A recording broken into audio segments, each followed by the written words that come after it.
And while I dismiss the question then and still hold that I am not in a cult, my desire to answer this question honestly and objectively did leave me with a somewhat unsettling answer. You see, I was teaching a senior seminar called Faith in the Modern World, an opportunity to look at religion in a post-scientific world to see why people still believe in God and how even new religions are popping up. We were doing a unit on cults, looking at groups like Heaven's Gate, the Branch Davidians, the People's Temple, you know, the who's who of crazies, and one of the students bluntly shared that a friend of his was actually in a cult.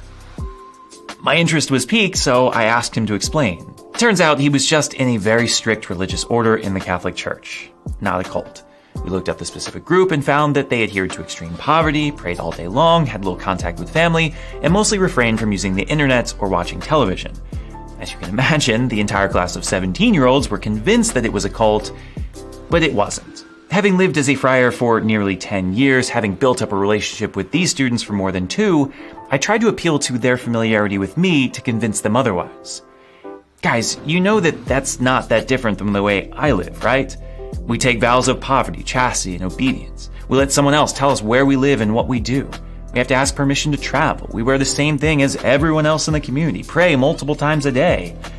That's sort of the life of any religious, actually.